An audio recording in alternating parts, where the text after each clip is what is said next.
Bienvenue à l'émission Crois-tu? Aujourd'hui, nous recevons une personne non-voyante. Et vous allez voir qu'elle voit plus que vous pouvez le penser. J'ai le plaisir de vous présenter Madame Manon Dubé-Coriati. Manon, bienvenue à l'émission Crois-tu? Merci. Donc, tu es née non-voyante. Oui, exactement. Il y a exactement 52 ans. J'aime dire, je voyais le jour à Montréal, mais je n'ai pas vu le jour. C'est ça. Mais mes parents ont découvert que je ne voyais pas. J'avais environ 5-6 mois. C'est alors qu'ils ont constaté là, que quelque chose qui clochait. Oui, mais on t'a précisé que tu es née à Montréal. Oui, je suis née à Montréal. Une vraie Montréalaise pure laine, de parents montréalais pure laine. Oui, mais où? C'est Grand Montréal. Précise-nous le quartier. En fait, je suis née dans l'est de Montréal.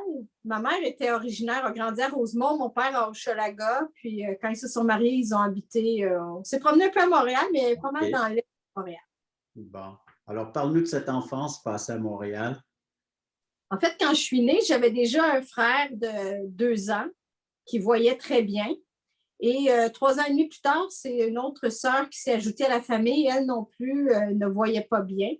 Ce que les médecins nous disent, c'est qu'il y avait un problème génétique qui affectait principalement les filles. Mon frère est porteur sûrement de la maladie, mais il faudrait qu'il rencontre quelqu'un qui porte la même maladie en lui pour que ses enfants soient affectés, ce qui n'a pas été le cas. Ma mère était une femme qui avait grandi dans la religion catholique et qui était très croyante. Et on a eu une enfance difficile parce que mon père lui-même avait eu une enfance difficile avec un père alcoolique et malheureusement, lui aussi a pris cette tangente vers l'alcoolisme. Déjà à 9 ans, il allait à l'école avec ses 2 bouteilles de bière dans son sac, juste pour vous montrer comment c'était une vie un peu difficile, sa vie de famille. Puis quand il s'est marié, mes parents étaient jeunes, ils se sont mariés tout près de 20 ans. Et très vite, les difficultés sont arrivées, ce qui a fait que mon père a vraiment basculé dans l'alcoolisme. Ce qui a fait que pour ma famille, c'était difficile et ma mère a mis sa croyance en Dieu à l'œuvre. Elle faisait beaucoup de chapelets, de neuvaines, des promesses que si elle ne mangeait pas tant de chocolat pendant tant de mois, elle demandait des choses à Dieu comme ça en retour. Elle essayait d'entrer en relation avec Dieu, en contact. Donc, j'ai grandi un peu dans ce contexte-là. Et évidemment, à l'école, à ce moment-là, on enseignait encore la religion catholique. Donc, j'ai appris à connaître qu'il y avait un Dieu. M'a aussi enseigné les histoires de la Bible. J'ai fait ma première communion, j'ai fait ma confirmation, un peu comme tous les jeunes de mon âge faisaient. Je ne peux pas dire que je le faisais sans aucun intérêt. Je pense que j'avais un certain intérêt en Dieu. Mais ce que j'en comprenais, c'est que dans le fond, il y avait un Dieu, le bon Dieu, qui était bon et qu'il y avait un ciel et un enfer. Le ciel, c'était pour les bonnes personnes, puis l'enfer, c'était pour les criminels. Alors, si je regardais ma vie, je me disais, bon, je dois bien aller du côté des bonnes personnes. J'ai quand même pas tué personne, j'ai pas volé personne, j'ai pas commis d'adultère. Évidemment, à 12 ans, on n'est pas rendu là. Donc, je trouvais que j'avais une vie quand même correcte.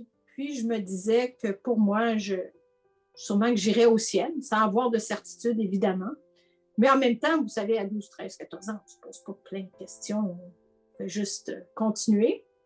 Mais quand même, pour vous dire, quand j'étais en secondaire 5, j'ai participé à la pastorale de l'école et à un moment donné, on était invité à faire un 24 heures de silence, puis j'ai participé. C'est quand même un exploit pour ceux qui me connaissent, là, 24 heures sans parler. Donc, c'est ça. J'ai quand même eu un temps avec Dieu. Je cherchais Dieu, vraiment, je pense sincèrement. Et parallèlement, mon père, quand j'ai eu 14 ans, il a atteint le bas fond de son alcoolisme. Il vivait dans la rue, il s'est ramassé à la maison du père à Montréal. Et là, il a entendu parler de Dieu, en fait. Puis là, ça l'a un peu touché. Mon père n'était pas très pratiquant. Il buvait le vin de messe quand on servait la messe, mais c'est pas mal juste ça qui l'intéressait. Parce qu'on allait quand même à la messe. Et mon père est allé en maison de désintoxication, mais le changement était tellement drastique qu'il s'est ramassé sous une tente d'oxygène et on a demandé s'il avait une famille, des enfants, parce qu'il ne passait probablement pas la nuit. Et quand mon père a entendu ça, il a crié à Dieu, il a dit, Dieu, si tu existes, sors-moi d'ici, parce que je vais te chercher. Il a fait un deal avec Dieu dans le fond. Oui. Puis la beauté, c'est qu'il n'a pas eu besoin de chercher Dieu. Dieu l'a sorti de là et a mis un frère chrétien sur sa route. Et c'est comme ça que mon père a connu le Seigneur Jésus. Et mon père étant un vendeur invétéré, bien évidemment, il nous a parlé du Seigneur sans relâche, nuit et jour. Alors, il en faisait des promotions pour l'Évangile. Il distribuait l'Évangile. Encore. Encore, oui. Ben, maintenant, on va s'arrêter là. Hein, c'est l'histoire de ton papa là, qui change carrément de vie. Et après la pause, j'aimerais savoir comment la jeune fille a vécu ça, ce changement-là de radical d'un papa. Après la pause.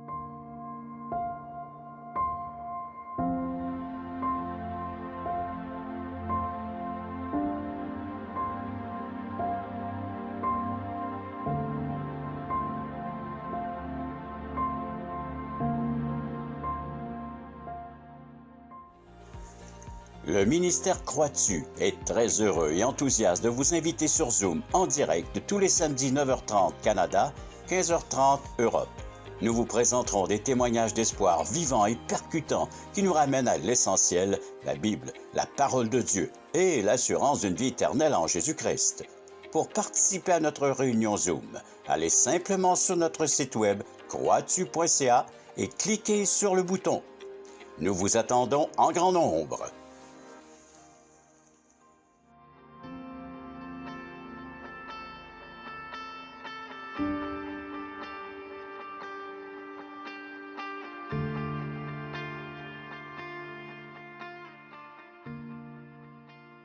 Manon, ton papa croise sur sa route un croyant qui présente l'Évangile. Cet Évangile, cette bonne nouvelle-là est accueillie dans la vie de ton papa. Ça change tout au tout.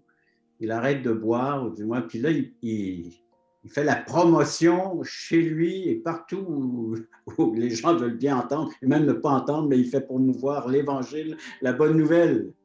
Oui, mais ça a tellement eu un changement drastique dans sa vie que même ceux qui veulent, même s'il n'avait rien dit, ceux qui le côtoyaient avant auraient posé des questions, mais il ne leur a pas donné l'occasion. Il a répondu, il disait, il en parlait, il était convaincu, il m'en parlait souvent. Et nous, on avait arrêté d'aller à la messe à ce moment-là. Et un dimanche matin, mon père s'est levé, puis il a dit, là, ce matin, vous vous levez. Vous allez à l'église catholique ou vous venez avec moi. Mon père fréquentait une assemblée évangélique et il a dit, c'est une place ou l'autre, mais vous ne restez pas couchés. Bon, je n'avais pas vraiment envie d'aller à l'église catholique, fait que je me suis dit, c'est quoi 2 heures pour ne pas l'entendre parler pendant toute la semaine? Hein? Ce n'est pas nécessairement les bons motifs, mais Dieu utilise tous les motifs pour nous attirer à lui. Alors, c'était un bon deal pour toi, là. Oui, oui. Ben, en fait, c'est que là, je suis allée un premier dimanche. Puis là, je suis allée dimanche après dimanche après dimanche. Et à un moment donné, je me suis dit, tant qu'à être là, je vais écouter. Et le Seigneur Jésus m'a rencontré le 25 août 1985, un dimanche matin. Quelqu'un parlait de l'Évangile d'une façon très claire. Et j'ai compris que même si, à mes yeux et aux yeux de peut-être beaucoup de personnes autour de moi, j'étais une bonne personne, mais je n'étais pas capable d'entrer en relation avec Dieu. J'avais besoin de Jésus parce que même malgré ma bonne vie, je faisais des péchés. Parce que dans le fond, j'étais égoïste, j'étais hypocrite, j'étais capable de raconter des mensonges, j'avais des mauvaises pensées, mon langage n'était pas toujours à propos. Donc, la liste, là, elle peut être longue. Mais souvent, on ne s'arrêtait pas à ce genre de fautes-là. On dit, bon, c'est pas important. Mais dans les faits, tout ce qui ne plaît pas à Dieu nous sépare de lui.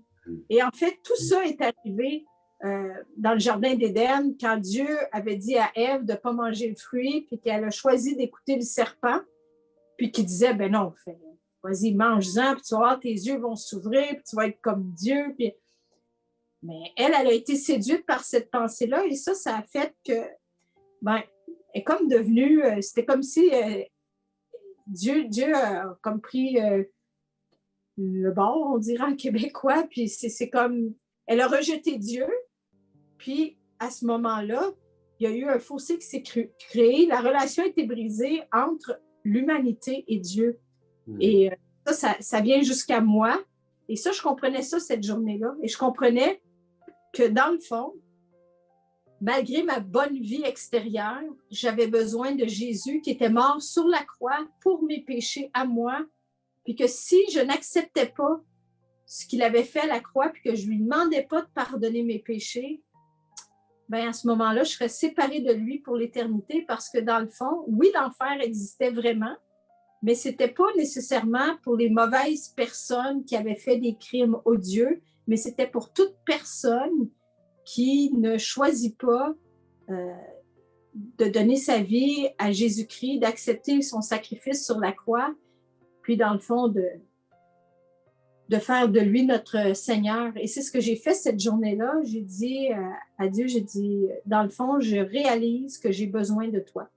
Et c'est un message qui nous concerne tous. Oui, oui. Toi, tu as dû faire un choix comme nous tous. Un jour, nous devons faire ce choix.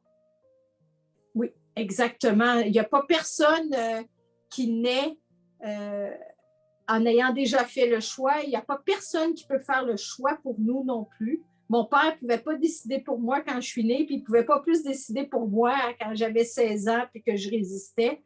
Il fallait que je sois décidée, que je comprenne, puis que j'accepte ce que Jésus avait fait à la croix, que je reconnaisse dans le fond que ma vie sans lui, j'étais séparée pour toujours de lui, parce que dans le fond, Dieu nous a créés pour qu'on ait une relation avec lui. C'est ce qu'il veut.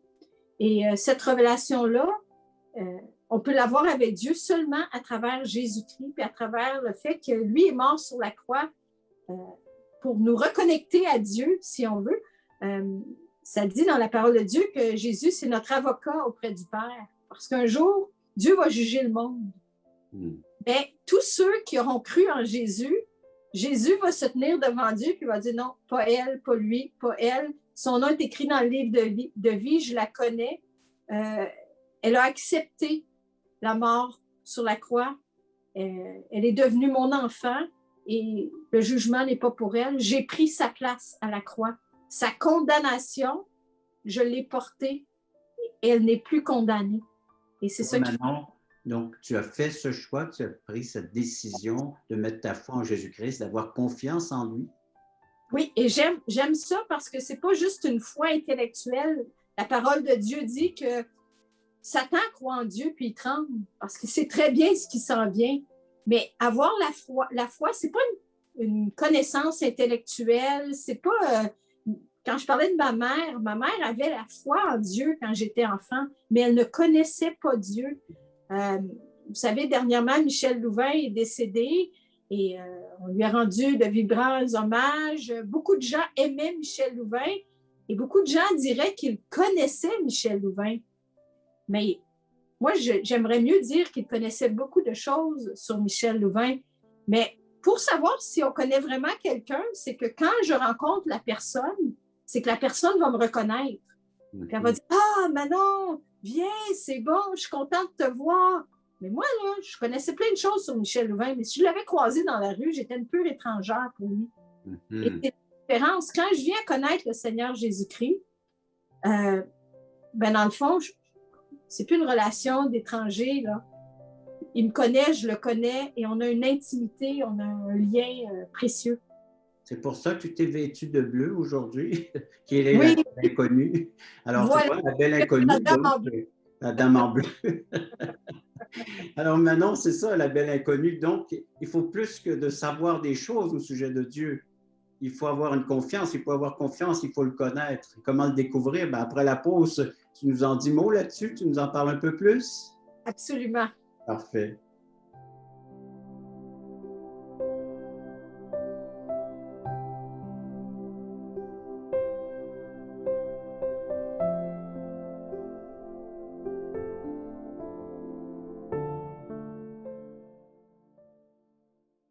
Le ministère Crois-tu est heureux de t'inviter à une étude biblique en ligne. Plusieurs écoutent régulièrement ces témoignages de conversion qui ont tous un point commun. Ils ont reçu Jésus-Christ en tant que sauveur personnel. Tu as des questions existentielles? Dieu, la vie, où je vais après la mort? Tu veux en savoir plus sur ce salut éternel? En te rendant sur la plateforme croistu.ca, tu trouveras le lien qui te conduira à une étude et partage de l'Évangile selon Jean tous les mardis soirs 20h. Je vous attends grand nombre. Manon, tu as fait un choix d'accepter ce que Dieu t'offrait en la personne de Jésus-Christ, un merveilleux salut, une délivrance, une assurance d'avoir une place au ciel, d'éviter le pire, les peines éternelles. Mais tu nous disais juste avant la pause qu'il faut un climat de confiance. Et comment cela se reflète dans ta vie, dans ta relation avec ton Sauveur, le Seigneur Jésus? Bien, en fait, c'est ça, c'est que quand on donne notre vie au Seigneur, ça ne s'arrête pas là. Ce n'est pas la fin, c'est le début. En fait, quand on meurt, on dit qu'on a la vie éternelle, mais quand on connaît Jésus, la vie éternelle commence à ce moment-là parce que Jésus dit la vie éternelle, c'est de te connaître, toi, le seul vrai Dieu.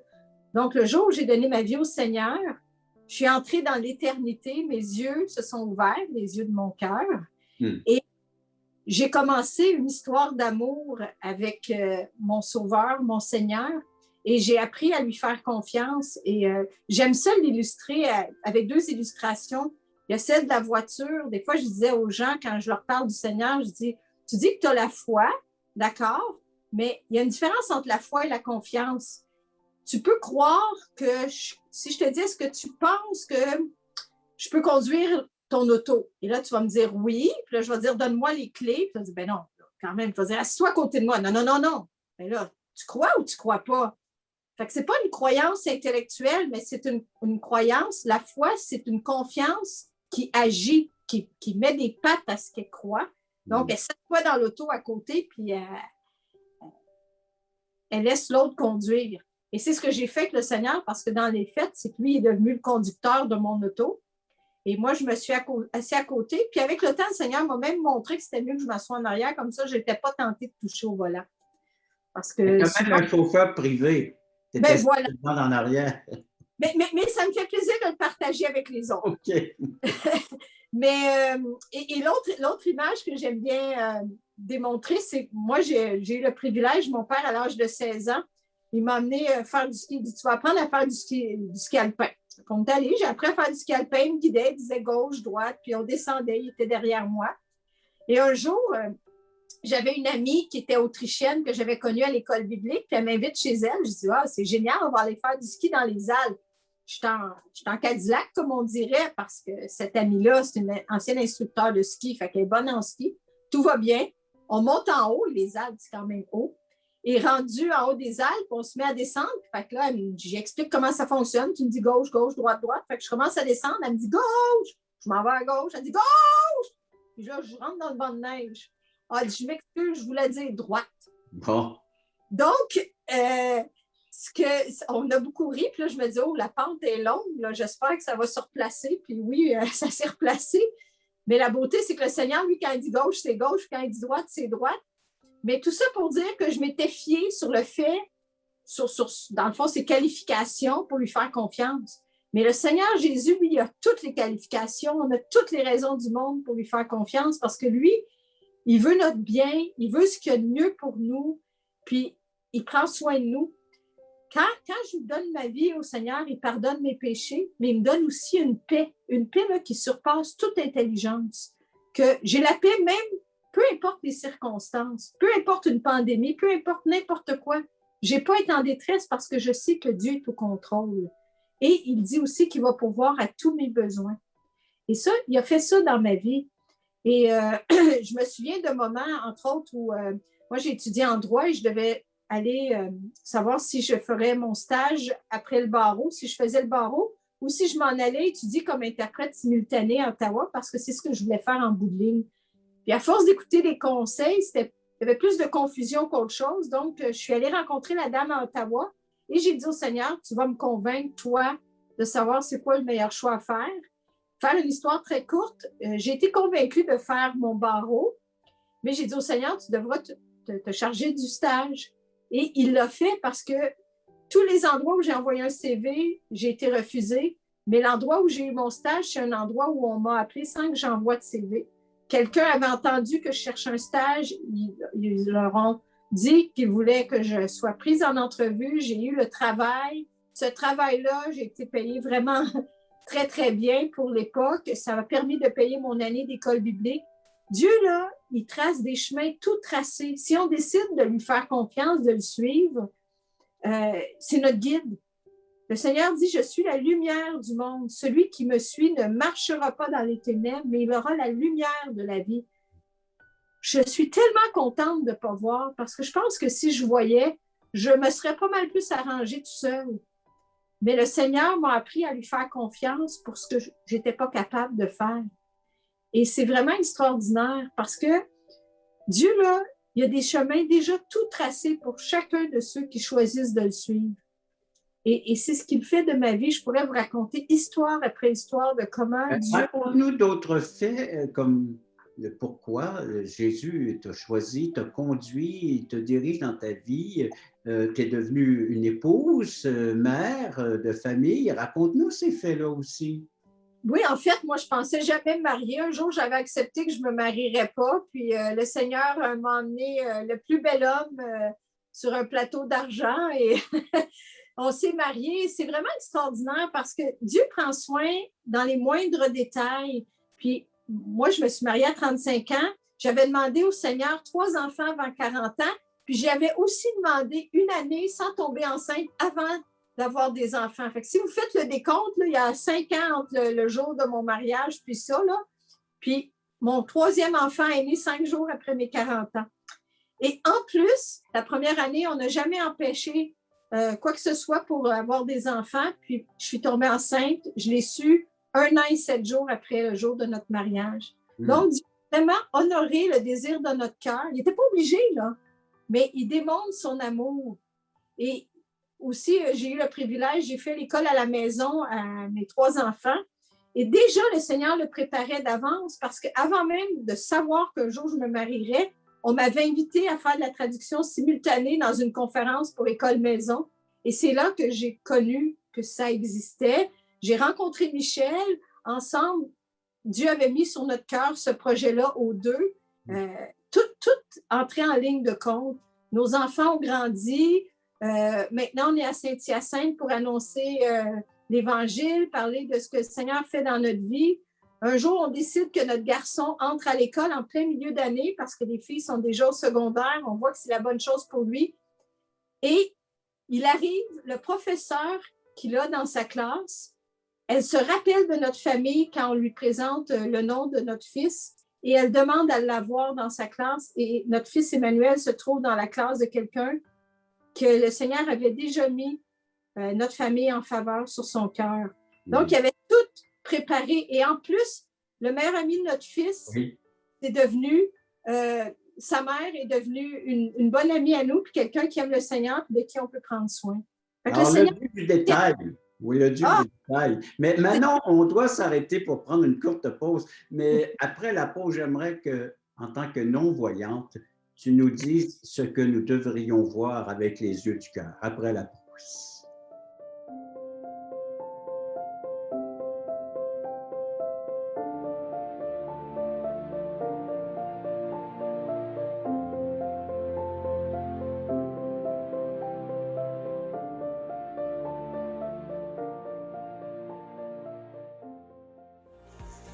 Le ministère Croix-tu est très heureux et enthousiaste de vous inviter sur Zoom en direct tous les samedis 9h30 Canada, 15h30 Europe. Nous vous présenterons des témoignages d'espoir vivants et percutants qui nous ramènent à l'essentiel, la Bible, la parole de Dieu et l'assurance d'une vie éternelle en Jésus-Christ.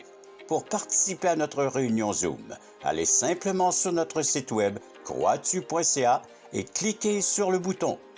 Nous vous attendons en grand nombre. Alors Manon, j'aimerais que tu nous dises ce que les yeux de notre cœur devraient voir concernant l'Évangile. Bien, en fait, ce que je pourrais dire, c'est que souvent, on entend des gens dire on a juste une vie à vivre, puis on va la vivre à fond. Et moi, ce que le Seigneur m'a montré, c'est que c'est pas vrai qu'on a juste une vie à vivre. En fait, on a 2 vies à vivre. Et ça, c'est la bonne nouvelle. Puis la moins bonne nouvelle, c'est que dans le fond, la première, celle sur laquelle on mise tant, c'est la plus courte.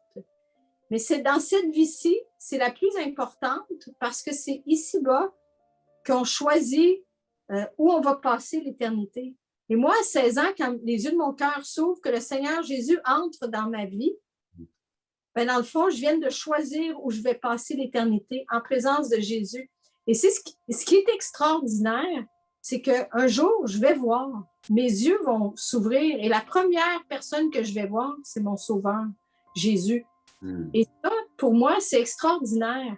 Et quand les choses sont difficiles ici-bas, je sais que tout ça aura une fin, mais pas une vraie fin. Les difficultés, les épreuves vont se terminer, mais un jour, je vais être avec Jésus et je vais le voir. Mais ma vraie question pour tous ceux qui écoutent, ceux qui ont leurs 2 yeux physiques, c'est est-ce que je vais vous voir un jour? Est-ce que les yeux de votre cœur vont s'ouvrir? Parce que la parole de Dieu dit, que sert-il à un homme de gagner tout le monde, d'avoir la plus belle vie ici-bas, s'il perd son âme, si les yeux de son cœur ne s'ouvrent pas? Oui, c'est le message que tu nous as transmis aujourd'hui par ton témoignage. Ceux qui veulent l'écouter, il est plus long, tu l'as donné à la plateforme Crois-tu, puis il y a plus de détails. Alors, on invite les gens à aller visiter notre plateforme crois-tu.ca et d'aller entendre ton témoignage plus détaillé. Comme la plupart de nos invités ont passé sur cette plateforme, d'aller entendre et d'écouter ces témoignages. Ma chère Manon, je te remercie beaucoup de ta participation à l'émission. Et c'est notre prière. Je sais que c'est la tienne, c'est celle à ton père et à ton mari aussi. C'est que les yeux du cœur s'ouvrent, que les gens voient la splendeur de l'Évangile, la personne de Jésus-Christ, tomber en admiration, en adoration, de l'aimer par-dessus toute autre chose. C'est celui qui est venu porter nos péchés à la croix. Il s'est donné lui-même en rançon afin de nous libérer de la condamnation éternelle et que nous ayons une assurance maintenant d'être pardonnés, réconciliés, d'avoir la vie éternelle. Ceux qui veulent nous écrire, commenter cette émission, allez sur crois-tu.ca. Ceux qui veulent suivre des études bibliques, le mardi soir à 20h, je serai là pour vous accueillir avec l'équipe de Crois-tu. Merci encore Manon, ta participation et merci d'avoir été à l'écoute de cette autre émission, Crois-tu.